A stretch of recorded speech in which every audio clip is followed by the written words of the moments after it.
Здравствуйте. Это по поводу водички, Саша и Наташа. Хотим завести вам еще нужно. Avant la guerre avec la Russie, Sacha dirigeait sa propre agence d'événementiel. Actuellement, avec son fils, il se sert de sa fourgonnette pour transporter de l'eau à travers Mykolaïev. Depuis près de 3 semaines, la majorité des habitants font la queue devant les différents points de distribution de la ville pour se ravitailler en eau.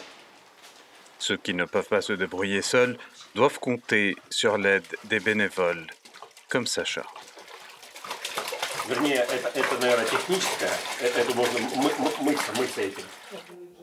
Pour Tatiana, ce coup de main est une aubaine. J'ai une maladie qui a atteint mon système nerveux et qui m'empêche de bouger. Je peux me déplacer un peu dans l'appartement, mais sortir m'est difficile.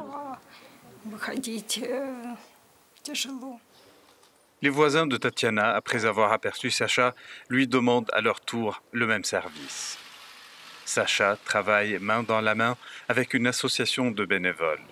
Connue sous le nom de DOF, elle a vu le jour après que le gouvernement ukrainien ait demandé aux citoyens au tout début de la guerre de l'aider à construire des checkpoints et à fabriquer des cocktails Molotov.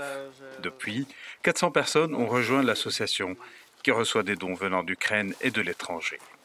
DOF répond à tous les besoins quels qu'ils soient, y compris ceux venant des volontaires de la défense territoriale. C'est le cas de cet ancien combattant qui a servi en Afghanistan et qui met actuellement son expérience militaire au profit de sa ville. Le gouvernement nous aide du mieux qu'il peut, mais il y a des interruptions. Donc nous avons besoin de nourriture, de conserves, de vêtements, d'uniformes. Pour ces défenseurs de Mykolaïev, un tel soutien ne peut que leur remonter le moral. Bien sûr, cela vous rend heureux quand vous voyez que la jeune génération est si patriote, quand ils laissent tout de côté et viennent travailler, quand ils chargent, livrent, font des choses. Cela montre que l'Ukraine va prospérer, que nous vaincrons. Cette activité se poursuit à l'intérieur du bâtiment où les volontaires se sont installés. Compte tenu de sa proximité avec le front, Mykolaïev accueille beaucoup de déplacés qui arrivent avec de maigres bagages. Nous trions en fonction des commandes. C'est pour une fille de 7 ans et un garçon de 4 ans. Nous avons des commandes comme celle-ci qui nous indiquent la taille pour les réfugiés et pour les personnes dans le besoin. Ces besoins ne concernent pas que les vêtements. Une autre partie du bâtiment abrite une pharmacie de fortune où quelques bénévoles avec une expérience médicale essayent de se rendre utiles. Mais avec la poursuite des combats, il n'est pas toujours facile de répondre à toutes les demandes. Nous avons vraiment besoin de trousses de premiers soins tactiques pour nos gars qui se battent. Nous avons besoin de garrots tourniquets, nous avons besoin d'anesthésiants, en particulier injectables. Nous avons besoin de pansements hémostatiques d'urgence et de substituts sanguins. Si un matériel technique comme celui-ci est difficile à trouver, les bénévoles peuvent au moins aider à remonter le moral de ceux qui sont sur le front.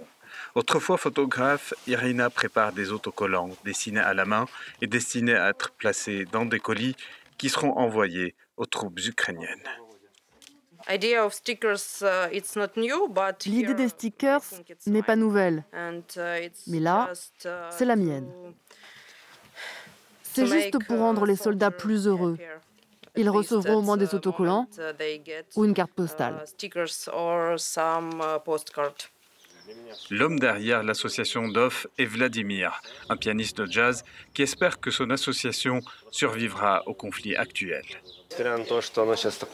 Même si ce lieu est aujourd'hui à moitié en ruine, dans 2 ans, il aura 200 ans. Et nous espérons avoir la possibilité de le restaurer.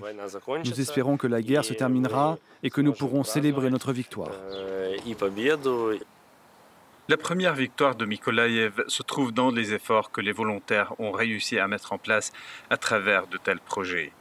Mais avec l'ambition russe d'avancer vers le sud de l'Ukraine, considérée comme une cible majeure, on s'apprête ici à faire face à des jours plus difficiles.